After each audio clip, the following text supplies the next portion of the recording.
सर्वत्र गोविन्दनामसङ्कीर्तनं गोविन्द गोविन्द। दशकं 90 विष्णुमहत्त्वस्थापनं। भृगभृगुमुनिमोहिन्यम्बरीषादिवृत्तेषु अयि तव हि महत्त्वं सर्वशर्वादिजैत्रं सिदमिह परमात्मन् निष्कलार्वाक् अभिन्नं किमपि यद् अवबाधं तथिरूपं तवैव मूर्तित्रयेश्वर सदाशिव पञ्चकं यत् प्राहुः परात्मवपुरेव सदाशिवोऽस्मिन् तत्रेश्वरस्तु स विकुण्ठपदस्त्वमेव त्रित्वं पुनर्भजसि सत्यपदे त्रिभागे तत्रापि सात्विकतनुं तव विष्णुमाहुर्दातादो सत्त्वविरलो रजसैव पूर्णः सत्त्वोत्कटत्वमपि चासि तमो विकारच्चेष्टादिकं च तव शङ्करनाम्नि मूर्तौ तं च त्रिमूर्त्यधिगतं परपूरुषं त्वां सर्वात्मनापि खलु सर्वमयत्वहेतोः शंसन्दुभासनविधौ तदपि स्ततस्तु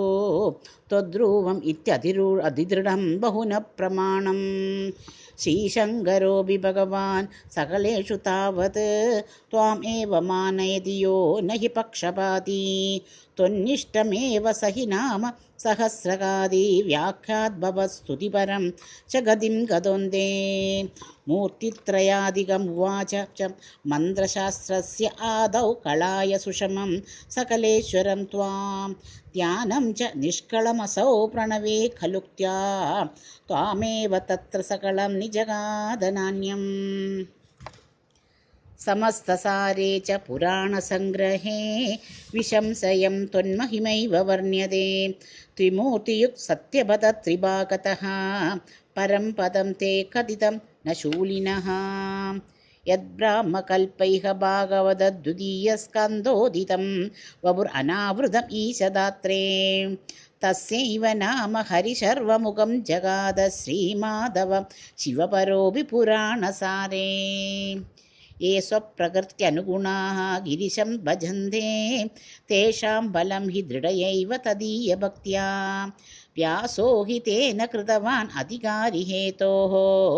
स्कान्दादिकेषु तव हानिवचोऽर्थवादैः भूतार्थकीर्ति अनुवादविरुद्धवादौ त्रेधार्थवादगदयः खलु रोचनार्ताः स्कान्दादिकेषु बहवोऽत्र विरुद्धवादाः त्वत्तामसत्व परिभूत्युपशिक्षणाध्याः अविदुषाभिमयो विभो मयोक्तं यत्किञ्चिदप्यविदुषाभि विभो मयोक्तं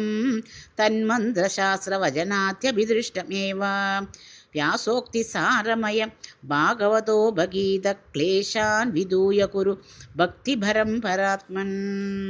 सर्वत्र गोविन्दनामसङ्कीर्तनं गोविन्द गोविन्द।